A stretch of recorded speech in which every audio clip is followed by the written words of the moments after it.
Good morning, students. We are going to continue the chapter electricity. Okay, and our new topic is commercial unit of electrical energy. Commercial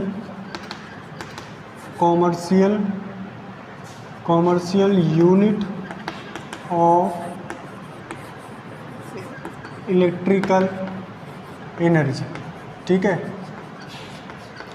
commercial unit क्या होती है electrical energy की? देखिए, electric energy की unit तो वैसे क्या होती है, जूल में मेज़र करते हैं. ठीक है, जूल, इसको डिनोट करते हैं जे. ठीक है, इलेक्ट्रिक एनर्जी का रिप्रेजेंटेशन क्या है, ई. ई इज इक्वल टू क्या होता है, पी इंटू टी. ये क्या है, फॉर्मूला. ठीक है, इलेक्ट्रिक एनर्जी कैसे कैलकुलेट करेंगे, E is equal to P into T. ठीक है, this is the formula for electrical energy. ठीक है, अब इसको मेज़र किस में करते हैं, जूल में. ये इलेक्ट्रिक एनर्जी की क्या है, ऐसा यूनिट है, जूल. ठीक है, when we are calculating commercial unit. Commercial unit का मतलब क्या है, जैसे हमें पता है कि हमारे घर में बिजली आती है तो उसको हमें पैसा पे करना पड़ता है. ठीक है, तो उसके लिए कॉमर्शियल यूनिट, एक कॉमर्शियल यूनिट बनाई गई. ठीक है, उसको, उस यूनिट का नाम क्या है, kWh, किलो वाट आवर. ठीक है, ये क्या है, एक इलेक्ट्रिकल एनर्जी की ही यूनिट है. क्या है, kWh. ठीक है, इसको क्या बोलते हैं, watt hour, kilowatt hour. एक होती है वाट आवर. ठीक है, एक किलो वाट आवर. ठीक है, हम जानते हैं कि हमारे मीटर, जो घर में मीटर लगे होते हैं, बिजली वाले मीटर जो लगे होते हैं, तो वो क्या रीड करते हैं, kWh रीड करते हैं. ठीक है, तो जितना kWh होगा multiply the unit of that area, या उस स्टेट में क्या लाइट की, मतलब इलेक्ट्रिसिटी एनर्जी कंज्यूम की क्या यूनिट है, उसके हिसाब से उसका मल्टीप्लाई कर दें तो हमें क्या निकल आएगा, कॉस्ट निकल आएगी कि हमने कितनी एनर्जी यूज़ करी. ठीक है, cost of electric energy use क्या निकल आएगा. ठीक है, kWh जब कैलकुलेट करेंगे तो kWh हमें कहाँ से मिल जाएगा, मीटर से मिल जाएगा. मल्टीप्लाई कर दिए कॉस्ट से, पर kWh का कितना कॉस्ट है. ठीक है, तो क्या निकल आएगा, टोटल कॉस्ट या टोटल एनर्जी कंज्यूम्ड का कॉस्ट निकल आएगी, टोटल एनर्जी कंज्यूम. ठीक है, कितनी कंज्यूम करी. ठीक है, तो कॉमर्शियल यूनिट क्या है, commercial unit of electric energy क्या है, kWh. Okay, now the relation between kWh and joule. 1 kWh is equal to 3.6 into 10⁻⁶ joule. ये रिलेशन होता है जूल एंड kWh. ठीक है, this is the relation between kWh and joule. Okay, now this is the numerical based on the electric energy. ठीक है, now what is the numerical, a radio set of 60 watt run for 50 hour. ठीक है, एक radio set है जिसका power कितना है, 60 वाट. ठीक है, 50 घंटे तक उसको काम करवाया गया. ठीक है, how much energy is consumed, ये कितनी एनर्जी कंज्यूम करेगा, how much electric energy it is consumed by the radio set. And और क्या कैलकुलेट करना है, calculate the cost if the rate is raise 5 per unit. ठीक है, अब मैं समझा रहा हूँ उस न्यूमेरिकल का मतलब. ठीक है, ये बता दिया मैंने इतना. ठीक है, पर यूनिट का मतलब क्या है, देखिए इसका यूनिट का मतलब क्या होता है कि 1 kWh, यूनिट का मतलब होता है 1 kWh की कॉस्ट कितनी है, रेस 5 रुपये. ठीक है, 1 kWh अगर एनर्जी हम खर्च करेंगे तो हमें 5 रुपये देने होंगे. ठीक है, ये मतलब इसका. ठीक है, अब इसका हम पहले इसकी एनर्जी कंज्यूम निकालते हैं कि ये रेडियो सेट 60 वाट का है जो 50 घंटे चलाया गया, तो वो कितनी एनर्जी कंज्यूम करेगा, कितनी इलेक्ट्रिकल एनर्जी कंज्यूम करेगा. तो आंसर सॉल्व कैसे करेंगे, पहले लिखेंगे गिवन. हमेशा क्वेश्चन को सॉल्व करते समय गिवन लिखना ज़रूरी है. ठीक है, तो पावर लिख लीजिए, पावर इज इक्वल टू क्या है, 60 वाट है. ठीक है, 60 वाट. ठीक, टाइम कितना दे रखा है, कितने घंटे तक चलाया गया, 50 आवर्स तक. ठीक है, अब इलेक्ट्रिकल एनर्जी का हम फॉर्मूला जानते हैं, क्या लिखेंगे, वी नो दैट. ठीक है, जो हम जानते हैं वो क्या जानते हैं, V is equal to P into T, time. ठीक है, कैपिटल टी लिख लीजिए, स्मॉल टी. ठीक है, पी इंटू टी. ठीक है, तो इलेक्ट्रिकल एनर्जी क्या निकल के आएगी, ठीक है। अब देखिए एक चीज़ सबसे पहले ध्यान देने का वे है क्या, यहाँ पावर किस में दे रखी है, वॉट में, ठीक है। तो हमें KW में आंसर चाहिए, किलो वॉट में आंसर चाहिए। तो हमें वॉट को जब KW में बदलेंगे तो 60 डिवाइडेड बाई 1000 करना पड़ेगा, ठीक है। तो कैंसिल हो गया, 0.06 KW, किलो वॉट आंसर आया, ठीक है। टाइम कितना है, 50 आवर, ठीक है। तो इलेक्ट्रिकल एनर्जी कंज्यूम्ड क्या आएगा, 0.06 मल्टीप्लाई 50, ठीक है। इसको सॉल्व करेंगे तो क्या आ गया, 3 kWh, इसका क्या आ गया आंसर, ठीक है। 3 kWh, जब 5 6 30, ठीक है, कैंसिल हो जाएगा, आंसर आ गया। अब नेक्स्ट क्वेश्चन का आंसर देना है, calculate the cost if the rate is raise 5 per unit. हमें cost of electric energy use निकालनी, cost of electrical energy used is equal to क्या होगा, देखिए क्या करते हैं, जितना KWH आया, KWH कितना आया, एनर्जी, ठीक है। इसको कॉस्ट पर यूनिट की कॉस्ट से मल्टीप्लाई कर दीजिए। कॉस्ट क्या है, पर यूनिट की, कॉस्ट पर यूनिट से मल्टीप्लाई कर देंगे तो क्या आ जाएगा, cost of electric energy used, ठीक है। यूज्ड बाई रेडियो लिख लो, कोई दिक्कत नहीं, रेडियो, ठीक है। तो कितना आंसर आएगा, E इज इक्वल टू, ठीक है, 3 मल्टीप्लाई 5, ठीक है, 15, ठीक है, 15 रुपीज़ आएंगे, ठीक है। This is the whole numerical, okay. मतलब 15 रुपये खर्च होंगे अगर इस 60 वाट के रेडियो को 50 घंटे चलाया गया, तो हमें 15 रुपये देने होंगे, 15 रुपीज़ पे करने होंगे। Now the next topic is heating effect of current, ठीक है। नेक्स्ट टॉपिक क्या है, हीटिंग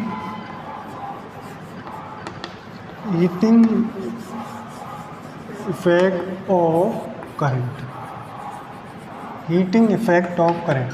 अब इसका मतलब क्या है, देखिए जब किसी वायर में, जैसे हम वो एक कोई एग्जांपल ले रहे हैं, टंगस्टन ले लीजिए, ठीक है, या नाइक्रोम का कोई वायर ले लीजिए। जैसे जो प्रेस, जो आयरन होती है घर में, जिससे हम प्रेस वगैरह करते हैं, ठीक है, आयरन करते हैं कपड़ों पे, अपने क्लोथ्स पे, ठीक है, उसमें जो हीटिंग इफेक्ट जो प्रोड्यूस करता है, जैसे उसमें नाइक्रोम का वायर होता है, का यूज़ होता है, ठीक है। तो नाइक्रोम वायर में अगर करंट फ्लो कराया जाएगा, अगर किसी वायर में करंट फ्लो कराया जाएगा, अगर ये हीट प्रोड्यूस करे, ये वायर अगर करंट फ्लो कराए जाए, अगर ये हीट प्रोड्यूस करे, तो वो उस हीट प्रोडक्शन क्या बोलेंगे, heating effect of current. Heat किसकी वजह से आया, जब करंट फ्लो कराया, ठीक है। तो इसके लिए हर वायर हीट होता है, लेकिन हमें ऐसा वायर चाहिए जो ज़्यादा हीट हो।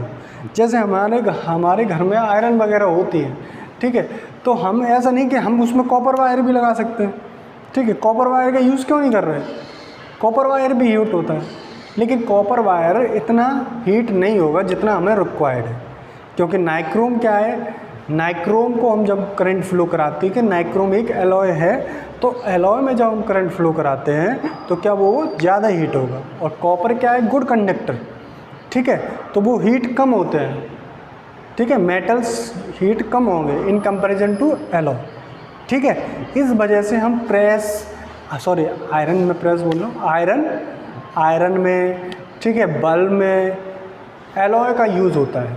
कौन से मटेरियल का यूज़ होता है, ना ही मेटल करते हैं ना ही नॉन मेटल, किसका यूज़ करते हैं, एलॉय, ठीक है। मिक्सिंग ऑफ मेटल होती है, ठीक है।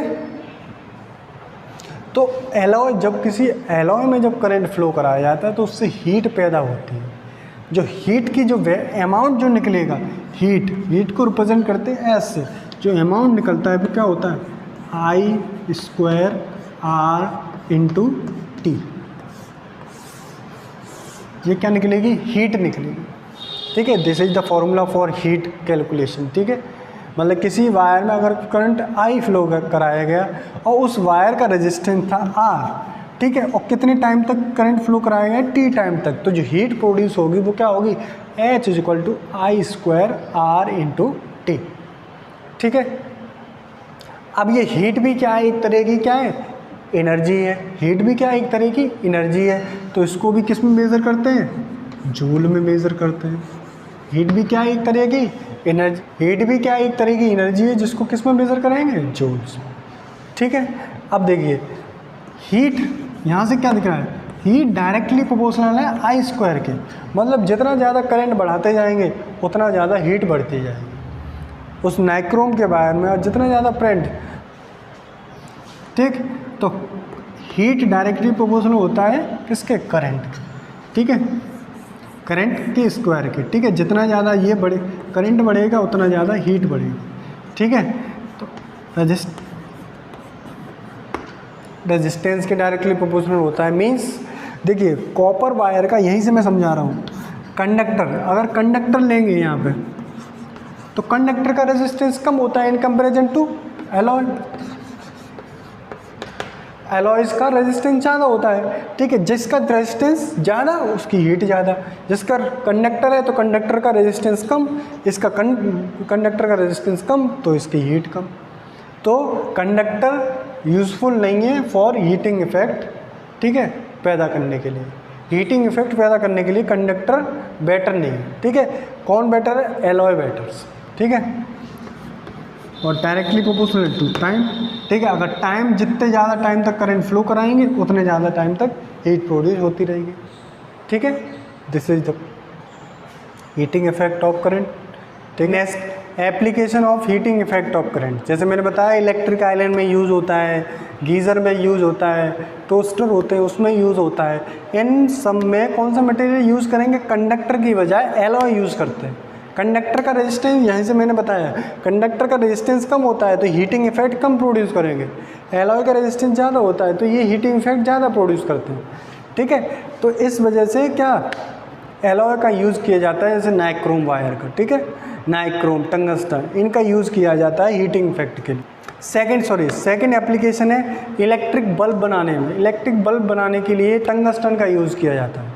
ठीक है, टंगस्टन का यूज़ करते हैं तो हीटिंग इफेक्ट से वो लाइट को प्रोड्यूस करते हैं। ठीक है, क्योंकि टंगस्टन का जो मेल्टिंग पॉइंट होता है वो बहुत ज़्यादा होता है। ठीक है, इस वजह से उसको किस में यूज़ करते हैं, बल्ब के फिलामेंट में यूज़ किया जाता है। ठीक है, देखिए नेक्स्ट है, देखिए फ्यूज़ में यूज़ किया जाता है हीटिंग इफेक्ट का। जैसे इस फ्यूज़ में एक वायर लगाते हैं, जैसे हमने एक कंसीडर कर रहे हैं, जैसे एक बल्ब है, बल्ब में हमें रिक्वायर्ड है हाई मेल्टिंग पॉइंट का, क्योंकि अगर वहाँ वायर ब्रेक होगा तो बल्ब ग्लो नहीं करेगा। लेकिन जब फ्यूज़ की बात आती है तो जो वायर उसमें लगाते हैं वो वायर हमें लो मेल्टिंग पॉइंट का चाहिए, क्योंकि लो मेल्टिंग पॉइंट का जब उसमें ज़्यादा करंट फ्लो होगा तो वायर हीट होगा तो ब्रेक होना चाहिए। ठीक है, तो इसका मतलब लो मेल्टिंग पॉइंट का जब वायर होगा तभी वो ब्रेक होगा। अगर ब्रेक नहीं हुआ तो हमारे घर में ज़्यादा करंट फ्लो हो जाएगा और हमारे जो अप्लायंसेस हैं वो ख़राब हो सकते हैं, डैमेज हो सकते हैं। ठीक है, तो इस वजह से जो फ्यूज़ में जो वायर की रिक्वायरमेंट होती है वो क्या होती है, लो मेल्टिंग पॉइंट की रिक्वायरमेंट है। ठीक है, ठीक, okay, now this is the numerical on heat. ठीक है, देखिए a potential difference of 250 volt is applied across the resistance of 500 ohm. ठीक है, इन एन इलेक्ट्रिक आयरन। ठीक है, आंसर में पहले गिवन लिखिए, गिवन क्या है, पोटेंशियल डिफरेंस पीडी दिया है, मतलब कितना दिया, 250 वोल्ट। ठीक है, और रेजिस्टेंस कितना दिया है, रेजिस्टेंस आर कितना दिया है, 50 ओम, सॉरी 500 ओम, 500 ओम। ठीक है, सबसे पहले क्या निकालना है, करंट निकालना है, करंट की वैल्यू निकालनी है, और क्या निकालना है, एच निकालना है। ठीक है, तो इसके लिए क्या जानते हैं भाई, ओम्स लॉ क्या है, ओम्स लॉ। ठीक है, यहाँ लिख सकते हैं वी नो दैट, ठीक है, बाई ओम्स लॉ। ठीक है, V is equal to I R होता है, तो I इज इक्वल टू क्या होगा, V अपॉन आर होगा। ठीक है, तो V कितना है, 250। ठीक है, R कितना है, 500 ओम। ठीक है, कट गया 2 बार, 1/2 मतलब 0.5 एम्पियर, 0.5 एम्पियर करंट होगी। ठीक है, ये फर्स्ट पॉइंट का आंसर होगा। ठीक है, 0.5 एम्पियर। अब हीट जानते हैं, हीट क्या होगा, heat is equal to I square R into T. ठीक है, आई स्क्वायर कितना है 0.5 का होल स्क्वायर, ठीक है, मल्टीप्लाई 500 ओम मल्टीप्लाई टाइम कितना है, टाइम कितना है देख लीजिए 10 सेकेंड। यहाँ पर देखिए टाइम मेंशन नहीं किया है, टाइम लिख लीजिए 10 सेकेंड। ठीक है, लास्ट में दे रखा था 10 सेकेंड। ठीक है, तो सॉल्व करेंगे 0.5 into 0.5 is equal to sorry multiply 5000, solve किया 25 अपॉन 5000 अपॉन 100। ठीक है, 0 से 0 कैंसिल, 5 5 से 25, 5 2 से 10, 12 इतना जूल। ठीक है, इतने जूल एनर्जी निकल के आई, इतनी जूल। हीट कितने निकल के आया 1250 joule. Okay, now this chapter is completed. If any doubt you can ask. Okay, first subscribe my channel. All the student please subscribe my channel. Okay, thank you so much.